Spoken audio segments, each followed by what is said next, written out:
This is the face of a killer. His name is Mitchell Quay. He was sentenced to life imprisonment. Might as well have murderer wrote across my forehead. This is his victim, his wife, Lynsey Quay, aged 21, and the mother of 2 young children. She was brutally murdered. A murder's a murderer. Who could forgive somebody that's murdered one of their children? For 18 months, Mitchell Quay arrogantly denied his guilt. He lied to the police, the press, and to Lynsey's family.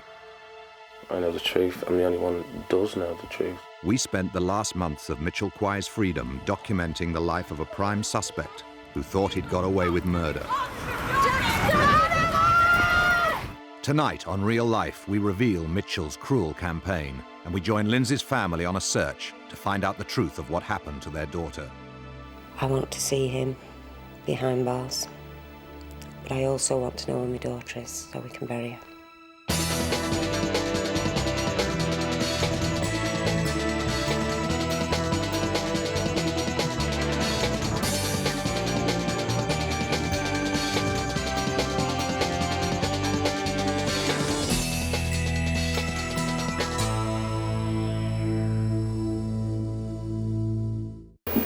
Now, mother of 2 Lynsey Quay disappeared on Christmas Day last year. The police, after months of searching for Lynsey, are now treating it as a murder inquiry. And as a result, they've dug up her husband Mitchell's garden and scoured his house, convinced that she's dead. They have yet to find a body. Mitchell is the only one, in fact, who believes that she's still alive, and he's here with us now. Mitchell, why do you think they seem to be so convinced that you're, what do they call you, a legitimate suspect? Well, I suppose they say the husband's always the suspect. You should know by now that TV cameras do not lie.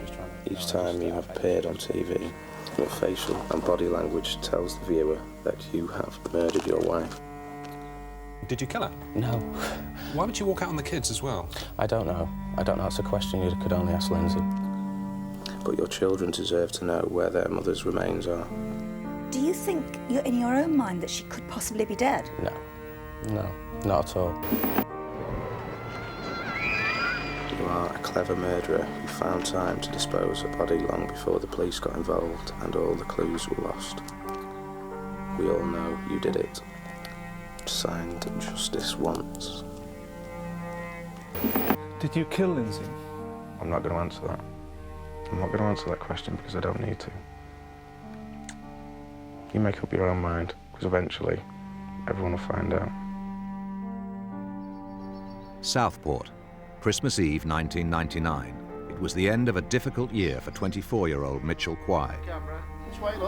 He claimed that his wife Lynsey walked out on him a year ago, abandoning him and her 2 young children on Christmas Day. Okay. Right, Jack, come and sit over Actually, here. Mitchell had killed her and was using the image of an abandoned father for public sympathy, callously promoting the lie that Lynsey was still alive. If Lynsey was dead, they would have found her by now, especially after all the searches and everything they've done. Husbands do kill their wives, but unfortunately for them... Lynsey's devastated family knew it was a lie. Is there anything I can do to try and help? Her father, Peter, was never in any doubt about his daughter's fate, and he wasted no opportunity to prick Mitchell's conscience. It was put up by me for Mitchell's benefit, so that every day of his life he saw a picture of Lynsey. You must do something to the conscience if you are responsible for doing something to somebody and you see the picture face every day. It's got to have some effect on you. And that was the idea. If he thinks that I've killed his daughter, I wouldn't sit in the same room as the guy. But one day he'll be on my doorstep apologising.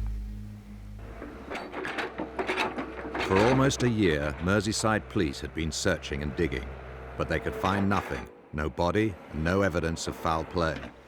Without a body, they had an almost impossible task to prove that she was not just missing, but actually dead. My view is if we've got the body, we've got the man.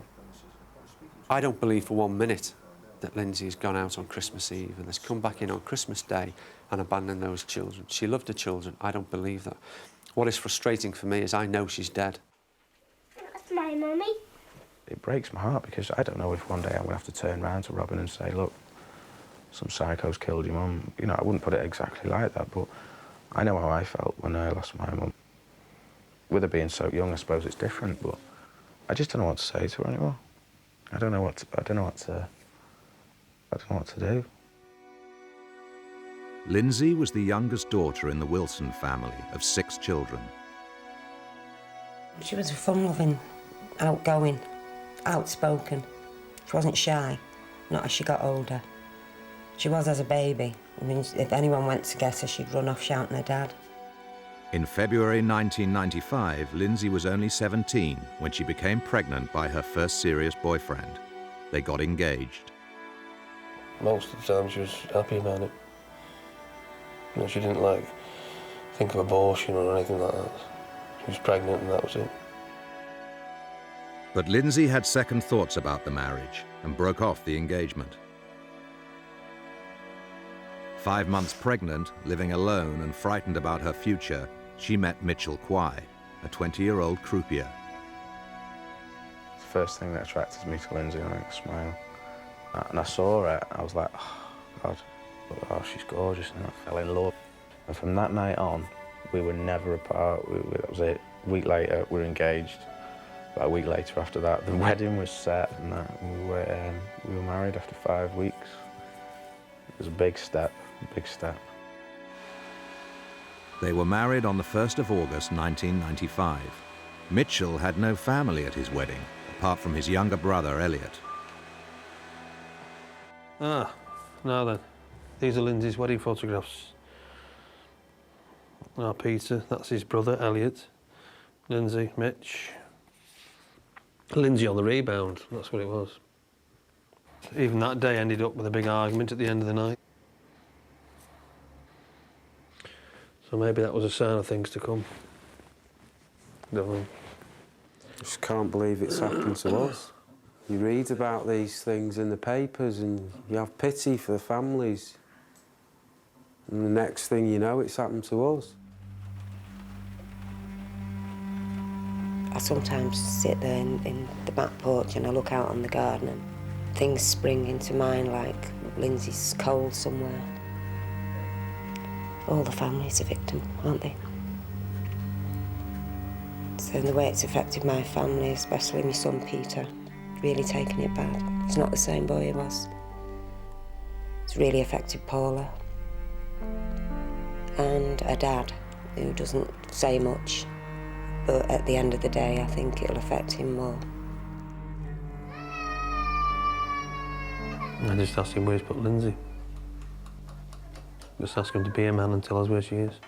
Own up to what he's done. Because at the end of the day, he's going to pay the price of what he's done. By January 2000, over a year after Lynsey's disappearance, Mitchell decided he'd finally enough press exposure. This is me saying I didn't want to be in the newspapers anymore. Saying that I've had time to think over Christmas, which I have. Just leave it to them now. I would describe Mitchell as an egotist. I mean, he's always seeking publicity. I understand that he keeps all sorts of newspaper cuttings at his home. And for me, he's just basking in all this notoriety. The police have been going around interviewing all of the people that I've ever slept with and stuff like that. I mean, I know they're clutching at straws now, like, but what do they think? I shagged her to death or something? Do you know what I mean? Completely pathetic. Lynsey was last seen alive on the 15th of December 1998. She was a regular at the corner shop. Perhaps about a week or 10 days before Christmas, I remember seeing Lynsey. And after that, and all of a sudden, I never seen her at all after that. Lynsey was reported missing by a social worker on February the 5th, 1999. She had not been seen for 53 days, and Mitchell had said nothing to her family. Why did he not tell us? He was so fond of coming down, passing messages in the past, like, give these flowers to Lynsey, give this note to Lynsey. So why didn't he tell anybody? Lynsey's family, they're the last people I'd contact. Why would I contact Lynsey's family? Lynsey's family, well, we just don't like each other. Mitchell claimed Lynsey was still alive and that he'd seen her in an unbelievable series of coincidences. There was a picture of Lynsey on the front of the Visitor, and he turned and says to me, "She'll have to come forward now." He said, "Because I've seen her in the marketplace and she's been seen in the black Mercedes." As I come round here, Lynsey was the front seat passenger. I said, "Well, if that's the case then, if you've seen her, where's the rest of the people that's seen her?" She was like here, there. So that's when she said, "Call me a fucking wanker," that's where she was stood behind me. And he says, "Well," I said, "so you're trying to tell me then there's some dishonest people out there?" He says, "Yes." I says, "Bullshit." I said, "I don't believe you." And off he went. The police also didn't believe him. They were convinced he had murdered her, and he was arrested on February the 27th, 1999. He says, "Well, as you know, we've been looking for Lynsey for a few months now, and we've had no sign of her, so we're arresting you on suspicion of murder, incitement to cause grievous bodily harm, and fraud." Now, he willingly admitted the frauds because he couldn't escape the fact that he had forged Lynsey's signature on her benefit books after the Christmas time. Mitchell said nothing, and most of the charges were dropped for lack of evidence, but he was convicted of the fraud. I'm doing community service for cashing cheques out of Lynsey's account, claiming income support, which I was entitled to anyway. It wasn't in my name.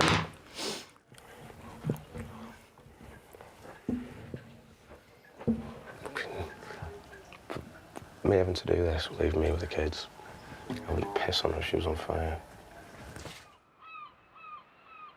Mitchell had narrowly escaped a murder charge. His confidence grew, and local people began to believe his story. Folk that come in the shop seem to get the opinion now, perhaps, has he done anything? Has she just disappeared? Has she run away? Mitchell had made many enemies, but he could still rely on his oldest friend for support. I think she's gone away. The police, it's their job, 24 hours a day, 7 days a week, 365 days of the year to catch criminals. It's his job to look after his family. And if they had one shred of evidence, this man wouldn't be now sat in Walton. It's like every time they started a new search, like you see Jeff Sloan in the newspapers or like on the television saying, "We are confident that we are going to find something to do." That's why I bought him some Just for Men, because like a change of colour, but might improve his confidence a bit. You'd have to be seriously insane there if you'd done something wrong, because he's going to slam you for that. Well, he sent me this, and it's not even my hair colouring. And here I am, as a senior investigating officer, trying to find this man's missing wife. And he's really goading me. By January 2000, Mitchell had good reason to be even more confident. Lynsey Hunt has stalled. Investigation into the disappearance of Lynsey Quire. The police, with no success, stopped digging. Lynsey's father, however, refused to give up. Every spare moment was used in what appeared to be a fruitless search. We've done family searches, been in lakes, ditches, canals, woods. Spent hours and hours and hours digging, wading through stinking water and everything. You see that these fields here are only just round the corner from where Lynsey lives. That's the way the police think about it anyway.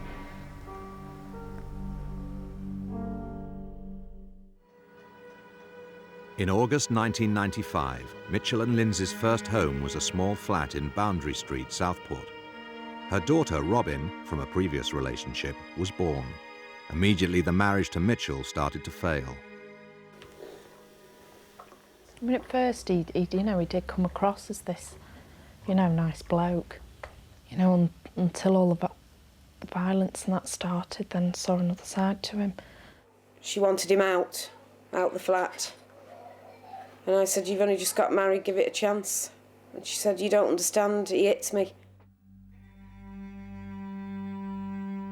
1 year after Robin was born, Lynsey discovered she was pregnant to Mitchell, but by now she had serious doubts about her marriage to him. She told me it was Mitch's child, but she wouldn't bring it into the world the way things were at home. You know, I was going around telling everyone absolutely completely made up. We got home that night and she told me she was going to have an abortion. To cut a long story short, she had an abortion and I left her. I thought she was a very strong, brave girl because she had to cope with that on her own because at the time she wasn't having any contact with me, my mum or my dad.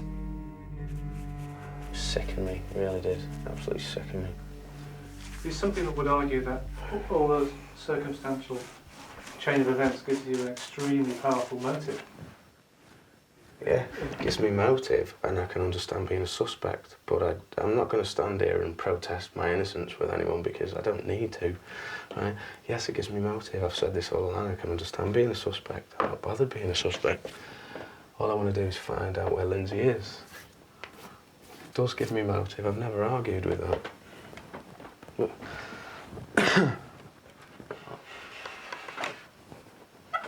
it's just sad. I mean, do you know what? I mean, any idea what I felt like when this first began? People accusing me, well, not accusing, but saying things in the newspapers about people talking about me, people thinking I'd kill me. Do you have any idea what it felt like? How much I had to, how many times I've walked out my front door and how many times I've thought to myself, I just can't, I don't want to walk out there with people looking at me, thinking I've done something like that to my wife.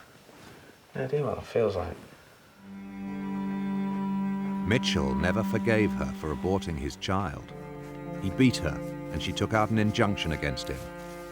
After just a year of marriage, Mitchell walked out, leaving Lynsey alone for the Christmas of 1996. That was his days when he'd sleep around. I used to have Lynsey down at mine saying to me, I can't go in this shop, I can't go in that shop, because every shop I go in, there's someone he slept with. This was while he was married to her.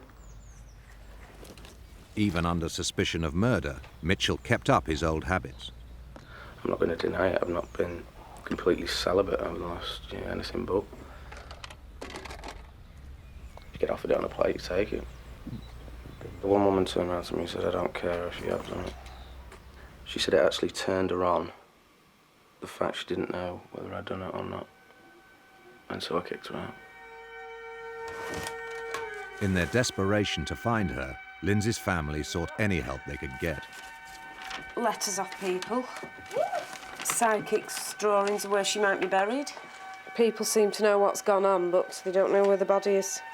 Well, they've given drawings or things like that, but it could be anywhere. It's just that a lot of the sidekicks have said she's surrounded by water. There's that much water in Southport. Where do you look? Just wish she could come to us and tell us where she is. She must be able to come and visit one of the members of our family. Like she said herself to the psychic, it's hard to find me. So he has done a good job, really, of covering his tracks. Oh, you on? Your ghost? Yeah. In April 1997, after 5 lonely months, Lynsey took Mitchell back. When we first got back together, it was brilliant. Lynsey wanted a baby, I wasn't too sure. She fell pregnant pretty quick. I was very dubious because I didn't, after what had happened when she got pregnant the first time, I couldn't accept it in a lot of ways. But late one night, Mitchell's violence snapped again. By now, Lynsey was 4 months pregnant. Entering the House of Horrors. The House of Horror. Look at them messes. I heard Lynsey's footsteps going out, and then I looked out the window and she was running down the road with Robin. And then I heard banging. All them windows were smashed. There was a door lying out here. Glass on the road from the car being smashed. Blood on the paintwork. Because he used his fists. Where's the doors gone? I just completely lost the plot. Went absolutely berserk. Absolutely mental. I've said to Lynsey, if you'd have been in that house, he would have killed you, and one day he's going to kill you. To me, I always felt there's a spark of uncertainty and spontaneity about Mitchell that fascinated her or thrilled her. And although there was the inherent danger of the spontaneous violence towards her, after long periods of separation, she sort of craved that spark again. They were both evicted, but they stayed together for their son Jack's birth in October 1997. It was to be a temporary lull. The following year, Mitchell walked out for good. I expected us to get divorced. I expect that to be it, out of the way, gone, over and done with. Peter Wilson lived a mile from Mitchell's home, and every week he had to collect Lynsey's children. It was a painful journey to face the man he was convinced had killed his daughter. I can go round and take the kids off him and try and keep as calm as possible. I mean, for the sake of the kids, my sake, and Lynsey's sake. Hatred, I think. That's the feeling that I feel for him. It's a feeling that you've got to keep under control. Sometimes it's harder to do than others. I'd never go in the house. If he said, you want to come in and wait for them, I'd always wait outside. Are you ready? Oh, well done. Come on, Joe. Kiss. Ooh, good lad. You good? You've got the pyjamas and all that? Yeah, I've got all the stuff. No, there's cream in there for his back. I'd like him to come in and sit down and talk. But he won't. Thanks very much. Come on, then. I couldn't walk up to the front door and face the person who I think killed my daughter. I couldn't do that. So I suppose if he really is telling the truth to an extent, then I admire the guy in a way. Who's that? Who's on the donkey? Me. No. No, Mummy. Lynsey was never away from her children. She took them everywhere she went. She'd walk for miles with the double buggy. Mummy. She looked after them really well. Mummy. Mitchell was never there for the children. Never. There. It's upsetting when she says, I can't find me mummy, can you help me find me mummy? She thinks she's at Grandad's. On. She was sat on the kitchen floor and she said to me, my mummy's dead. And I said, who's told you that, Robin? And she said, I can't remember. And she was in like a daze. And then she wouldn't answer anything else after that. Many people had their own suspicions about what happened to Lynsey. Late one night in January 2000, Mitchell received an anonymous phone call. Hello, is that Mitchell? Mitchell Quay? Yeah, well, something you should know, Mitchell. We know you're guilty. Your conscience, it must be burning in you what you have done to that poor girl. You're an animal. You're a beast. You're the devil. And your conscience will destroy you. You will be caught, because justice will be served. They're sick and things like that. Sick. Idiots. I will get him. After what he's put us through this last 12 months, it's a joke. 13 months after Lynsey's disappearance, Mitchell was desperate to know if the police had any new lines of inquiry. So he spoke to the investigation team. It's a remarkable call from a prime suspect in a murder inquiry. Am I still under suspicion of murder? I mean, am I still a suspect in this murder inquiry? Yeah. Is there any other suspect? I mean, I'm not asking for names. Oh, no, it's nothing specific. It's just, I mean, if you can understand the situation I'm in, I mean, the police have made it basically publicly known that they think I've murdered my wife, don't they, really? Is everyone working on the inquiry, have they all given up on finding Lynsey alive? The strain was now also telling on Lynsey's family. You can tell in his face he's not happy, he's worried. He looks worried every time. Does he sit and think what it's doing to us, though? No. Just because we weren't close-knit family or anything doesn't mean at the end of the day you're not going to feel it, because I tell you what, you feel it even worse. You know what they say, what goes around comes around. If someone knew that it had happened, surely to God they'd see us on the telly appealing for her and the papers and come forward and say, look. Or on the news you see someone's missing and you say, oof, that's a bit dicey, she's dead.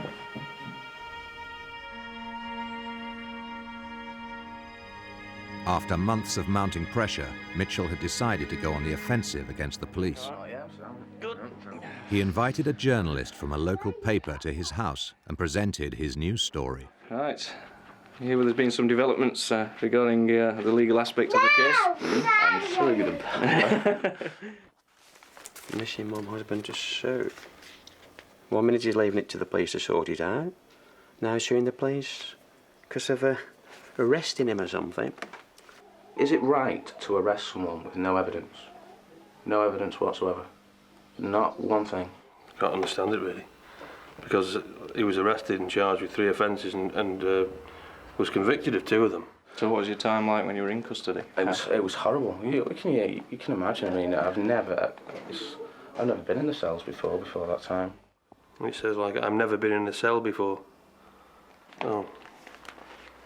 I'm sure that when he was arrested for the damage did to Lynsey's house in Boundary Street, he was put in a cell.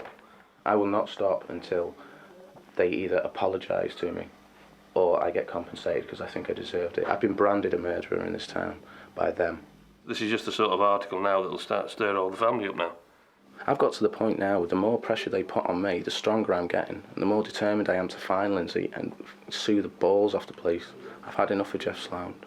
Well, I'm very frustrated by it, but, I mean, I'm experienced enough now to know that he hasn't got a leg to stand on in terms of suing the police. Make sure you get that, what I'm thinking about proving it. About proving it, yeah. I think that's probably going to be one of the lines we use, yeah. Or maybe the headline. I'll have a look through it, yeah. I just think the headline on Wednesday is probably going to be something. Mitchell sues police or something. Or to sue police. So what's happening there? I've got legal aid. We're getting a barrister up. Asking for advice on it. We've got a strong case, really strong case. Yeah. So. Well, just tell me this, and what does Lynsey's dad think of it all? Well, from what I know, I mean, I've never sat down. I've asked him to come into my house and sit down and talk to me, but he won't. I mean, it's like I've said. I've started saying to the police, if you think I have done something to Lynsey, then prove it. Yeah. Because I'm not going to stand here and start saying, oh, I'm innocent. Yeah. We got nothing. Yeah. Right, cheers, okay, Arthur. all right, ta-ra. When Lynsey and Mitchell split up in April 1998, she was so scared of him that she was given a personal attack alarm. Woman's Aid helped her to find a new home, and she was soon making a new life for herself. The house was just a children's house. As you walked in through the front door, there was toys everywhere. As soon as her birthday had finished, she would plan for Christmas. She was a very loving mum, very loving. She talked about the hell she'd gone through, that she'd been beaten by Mitchell.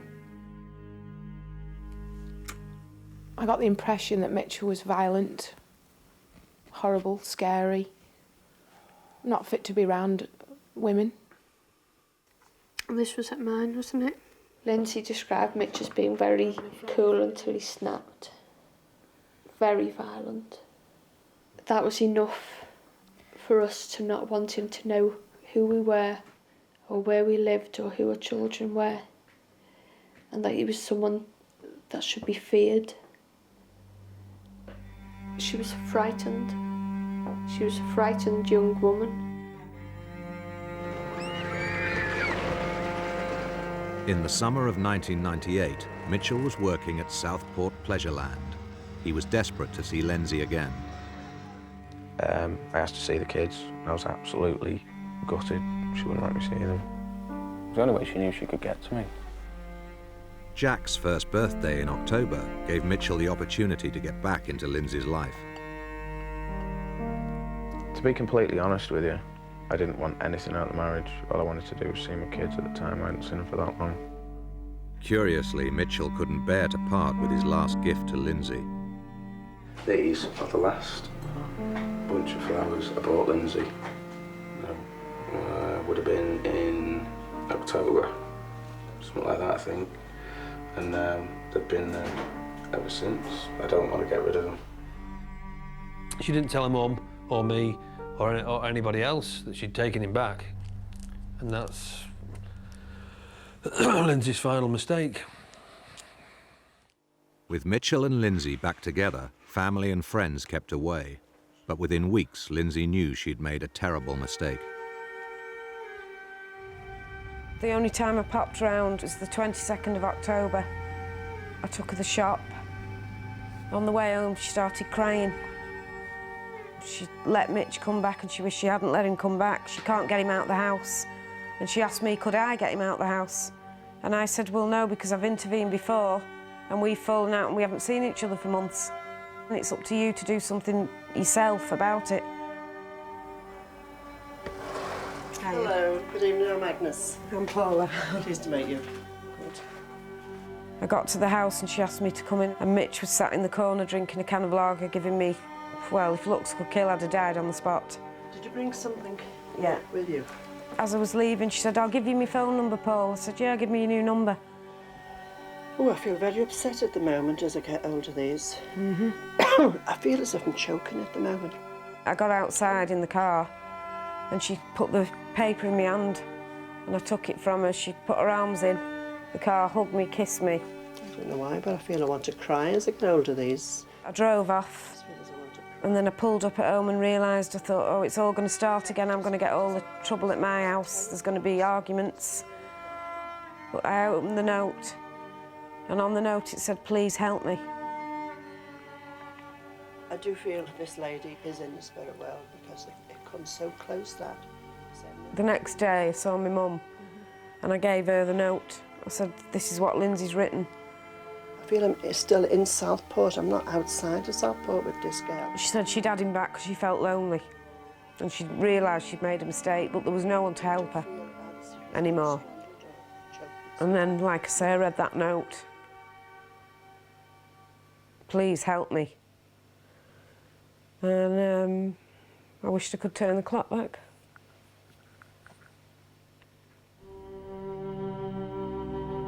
Despite her troubles, Lynsey was looking forward to Christmas 1998. She loved it, Christmas. I think it was the 11th of December. She popped up around tea time. I took her home, but we stopped off at the off-licence at Berry Road and she went in to get me some cigarettes. And she come running out, gave me a kiss and said, see you later, Mum. And I've never seen her since. I get emotional now. We found out that she's actually going to institute divorce proceedings again and had secretly sought an appointment with a solicitor, and we felt that Mitchell wasn't aware of that either because she's probably in a row with him on the 15th, has let it slip that she's going to see the solicitor and that he's not going to see the children. And I felt that was quite a big catalyst to what happened. Christmas Eve day, we had 2 black bags of presents in the car for Lynsey's children. I rung Lynsey in the morning to tell her that we'd be up with them. Couldn't get any answer. And at about 20 to 4, the doorbell went.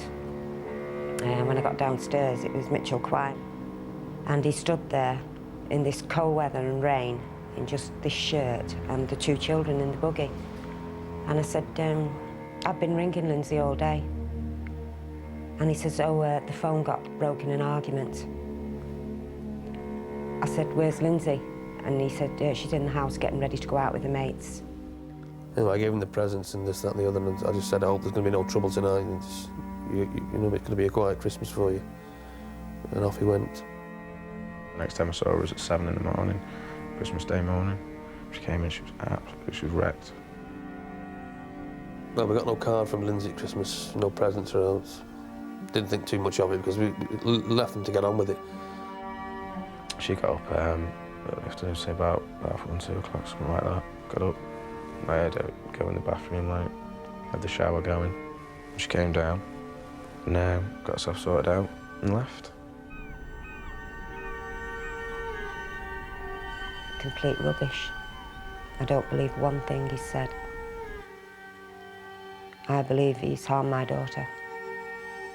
Have I made up the story that I've just told you? Well, one day everyone's going to find out, aren't they? I haven't done anything to Lynsey. I'm not capable of doing something like that. Like I say, I'm not going to sit here and start saying yes and no to stupid things, stupid questions I've already answered 1,000 times. And just say again, and it's not a stupid question, it's a very serious question. Did you kill Lynsey? Wait and find out. Just wait and find out. Lynsey was last seen alive on the 15th of December 1998.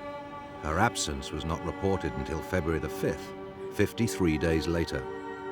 She was not reported missing by Mitchell, her family, her friends or neighbours, but by a concerned social worker. I hate him. I mean, does he not have any feeling for what he's done? For that young girl that had no one in the end. She was just a lonely girl with 2 children. And I have to sit here and live with my guilt for not being there for her. So does the rest of the family. We shouldn't have done what we did. No, we shouldn't have done what we did. We should have gone round and seen what was happening. Then he wouldn't be able to get away with what he's got away with. It's not just us that stopped going, all the friends stopped going as well. Yeah. Yeah. Nobody should stop They all going feel around. guilty, just like we did. Go and get the cards, Liam. Mother's Day 2000. Lynsey has been missing now for almost 16 months. I know your wish was for Lynsey to come back. To your mum, happy Mother's Day. It makes me annoyed to think that she's missed Mother's Day, you know, and the kids have. That's something they're going to have to grow up with for the rest of their lives now. Is that from Danny? No, I don't think I'm going to bother with spiritualists anymore. I'm going to try clairvoyance now. I might try one of them in a couple of weeks. Lynsey had been here, she would have been here all day today. Well, she'd have a bit of dinner and she'd probably fetch a bottle of wine with her and splash out on presents, things she always liked to do. But no, not this year. Robin wrote that, so. Mother's Day at Mitchell's was tense as he finally lost patience with us. Is it difficult, Mitchell? No comment. Is it difficult on Mother's Day? I'm not getting into this, Chris. I've told you. No, don't. Why? I've told you. Finish. Don't put me in don't put me in a horrible position, Chris. Turn it off. Don't put me in right. I don't mind you can film any house. Told you. No. Right. At the end of the day, Mother's Day, I'm not going to do anything. I'm not doing anything. I don't want to talk about it anymore. We've done loads of filming, so I'm saying no. Right. You're not concerned how it makes you look? I'm not asked. In what way can I look any worse? In what way? What? I mean, I've been fucking arrested for murder. I've done fucking all sorts. I think he started to realise it was inevitable at some stage we were going to take some more action against him. My view was that the longer we waited, the weaker the case may be, because even then we were talking about a circumstantial case, and I felt that we needed to take some assertive action. You see stuff like this happening to people on the telly, like people doing press conferences and shit like that. When you just look at it and you think, oh God, it's pretty sad, isn't it? And you just move on, turn over and watch Coronation Street, put Neighbours on. But when you actually have to live it, you never stop thinking about it. It's with you 24 hours a day. Even dream about it. Sometimes you think to yourself, you're going to pinch yourself and wake up.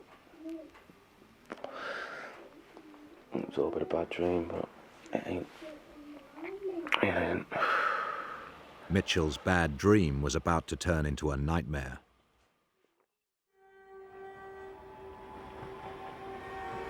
Mitchell Quay had been a prime suspect for 16 months and thought he'd beaten the police.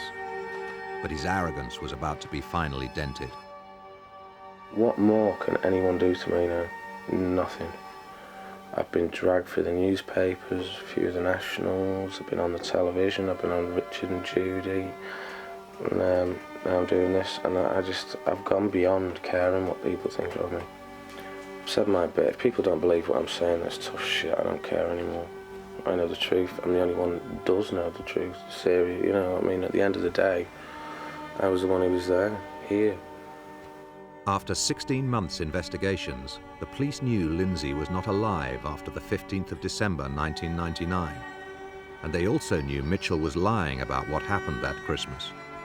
At 8 o'clock on the morning of June the 7th, 2000, Mitchell Quay was arrested on suspicion of murder. 3 officers from a search team are in Mitchell Quire's house at the moment. They've been in there for about an hour and a half. Feels great after all these months. Finally got him. Just a lot of weight off our shoulders, but it's not over yet, is it? Robin, put it down. Yep, kids are here. Put him? No. Glad it's over in a way, but maybe we'll find out now where Lynsey is in the next few days and what happened to her. Yeah, it's been on the news all morning. I hope somebody's got the decency to tell us. Ow! Get away! It hits home that you could now find out exactly what's been done to Lynsey. It might not be very nice too now. Mitchell was taken for 2 days of questioning, but refused to say anything. My officers on the interview team remember quite vividly watching him recoil as some of the questions were put to him, but he still maintained his right to silence. But his body language gave them a completely different story. He was silent for 36 hours, but the police knew they had him, and late in the evening of June the 8th, he was charged with murder regardless. It has a very strange effect on people that you can imagine being charged with murdering somebody. I feel he's probably gone to a solicitor and said, why has this happened? How has that happened? And I think his solicitor's probably said, well, this is reality. Mitchell, knowing he could no longer escape custody, broke down, and 1 hour later he confessed everything. He'd spent 36 hours of no comment, and then when he decided to tell everything, we just couldn't shut him up. Not only had he admitted the offence, that he had indicated areas where Lynsey's body was deposited, and it was only then it started to dawn on me that he'd actually cut her up. And everybody, absolutely everybody on the team were amazed. We just couldn't believe it.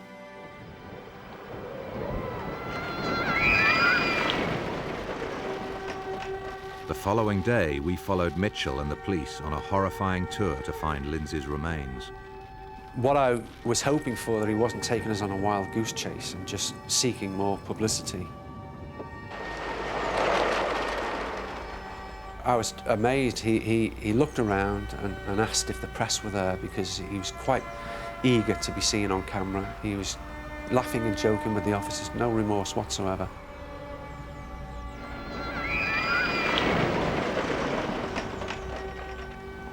These are the grim scenes of Mitchell Quire revealing to the police the whereabouts of his wife Lynsey's broken body.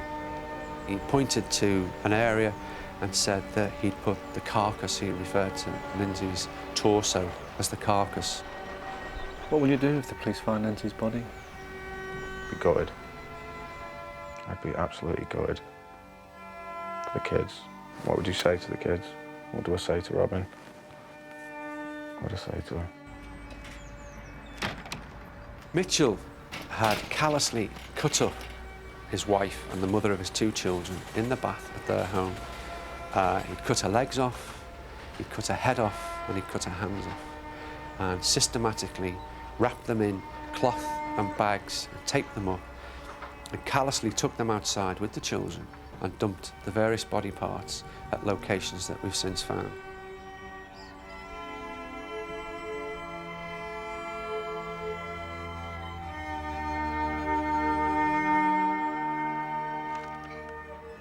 He's one callous, evil bastard. That's all he is.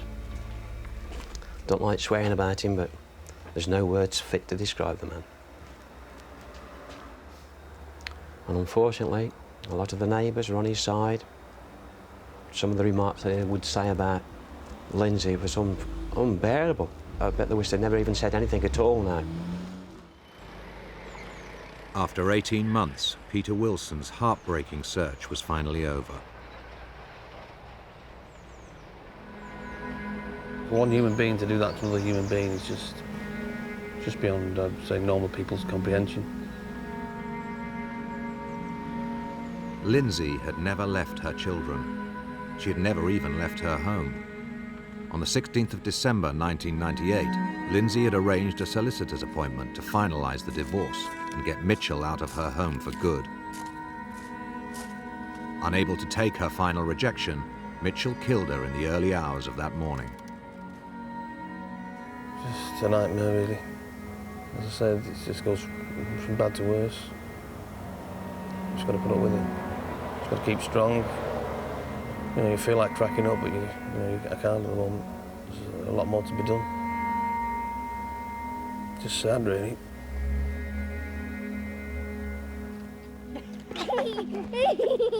They should be playing with their mum. She spent a lot of time playing with them. She just shouts, "Mummy, I want to see you." I wish Mummy's bed would fall out the sky so I could get in and talk to her. It's very upsetting, this. And then she says, "I wish I could die and go up to heaven with me, Mum." It's not fair to the kids. He's not only destroyed our lives, he's taken their mother away from 2 kids that Lynsey really loved. Mitchell had not only killed Lynsey, to save himself he had sullied the character of a loving mother. But worse still, he had bequeathed Lynsey one last cruel indignity.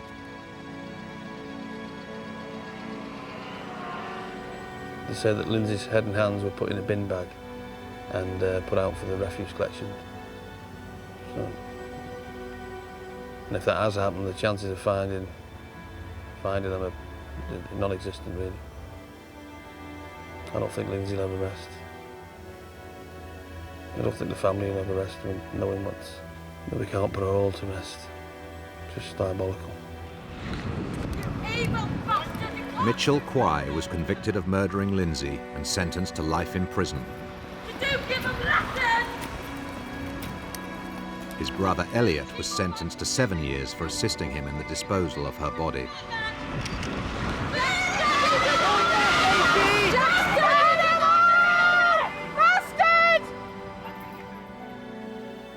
What I believe truly happened to Lynsey is domestic violence at its worst, and how it finishes for a lot of women. And the fact that people don't talk about it, and the fact that it isn't reported. Silence is violence as well. What do I say when you play that song? It's Lynsey's song. Because the words, isn't it? I can still feel you here, it says, doesn't it? That's what it says. Just a little girl, big imagination, never letting no one take it away. My biggest regret is probably giving my consent for her to marry him. And I think Lynsey's worst mistake was taking Mitch back. And there's a better way for you and me to be.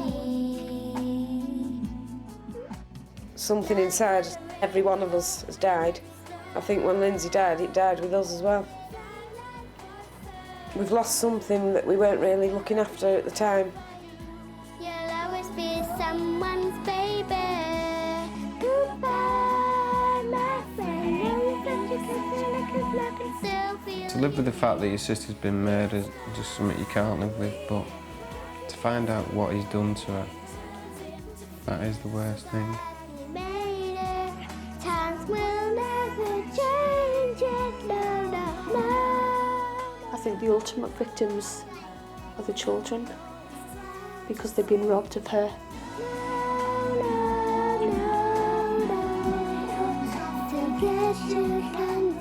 And when I meet Lynsey next in heaven, when they open the door, I hope she will meet me with open arms and I will hear her say, "Pop," once more.